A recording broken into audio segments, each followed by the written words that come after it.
Every single day, you probably swipe a card, punch in a code, or tap a little fob to get into your office or maybe your apartment building. It seems so simple, right? But behind that little beep is this huge, invisible world of strategy and technology.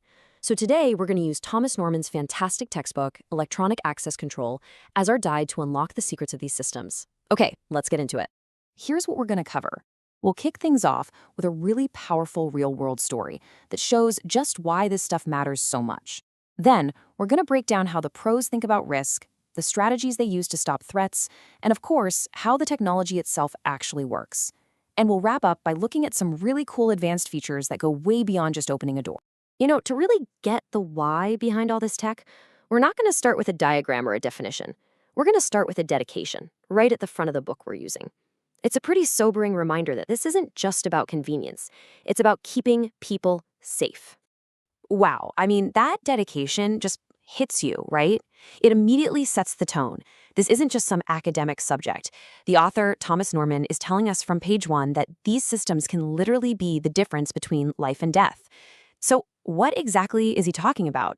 This is the event behind that dedication. Back in 2010, a gunman managed to get into the Discovery Channel headquarters and took people hostage for hours.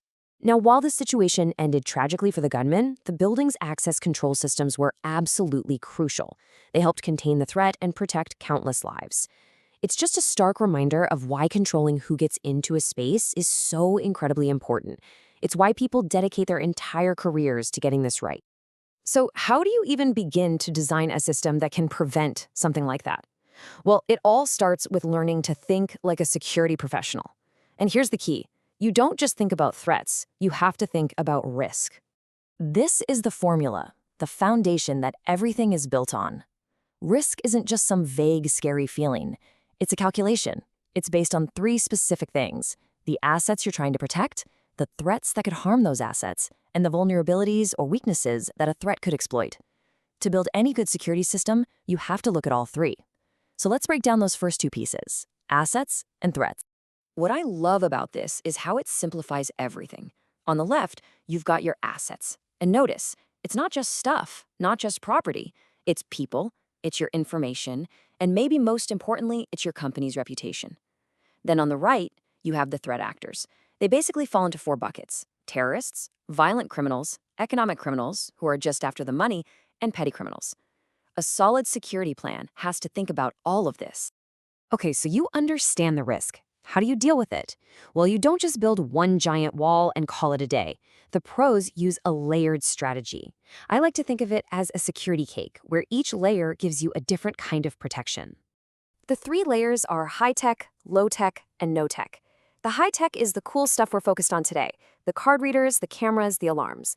But here's the thing. They don't work alone. They have to be supported by low-tech barriers, like a good fence or bright lighting.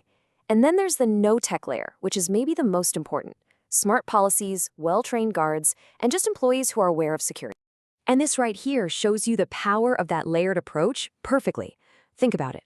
To get to something really important, like a server room, a bad guy can't just beat one thing. No, they have to get past the fence, then through the main door, then past the department's security, and then deal with the room's own lock. Each layer is just one more hurdle, and it massively increases the chance that they'll either get caught or just give up. All right, so we've seen the big picture strategy. Now let's zoom right into the heart of that high-tech layer, the digital gatekeeper itself. In that split second you present your card, how does that little box on the wall actually decide, yes, you can come in, or no, you can't? It all comes down to a surprisingly simple but incredibly powerful formula: who, where, and when. The system isn't just asking, is this a valid card? It's asking 3 questions at the exact same time. Is this specific person, the who, allowed through this specific door, the where, at this specific time, the when? And here you see it in action. This person, she's the who. The card reader on that door is the where. And deep inside the system, there's a schedule programmed, let's say 9 to 5, Monday to Friday. That's the when. If all 3 of those things are a yes, the light turns green. But if even one of them is a no, that door is staying locked. But here's a really important question. What happens if the power goes out? Well, this is a critical design choice. A fail-safe lock, like a big magnetic one on an emergency exit, is designed to unlock. Why? Because in a fire, getting people out, life safety is priority number one. But a fail-secure lock does the opposite. It stays locked. You'd use that on a server room or a vault where protecting what's inside is the top priority, even during a blackout. So opening doors is the basic function, but modern systems are so much more than just digital locksmiths. They have some incredibly smart features that can enforce really complex security rules, all automatically. Let's look at just a few. First up, anti-passback. You can probably picture this. A driver at a parking garage swipes their card to get in, then just leans out the window and hands it to the person in the car behind them. Anti-passback logic completely stops that. The system knows that a card has entered an area, so it won't let that same card enter again until it's first been used to exit. Pretty smart, right? These systems can also manage your own people. A guard tour feature is a perfect example.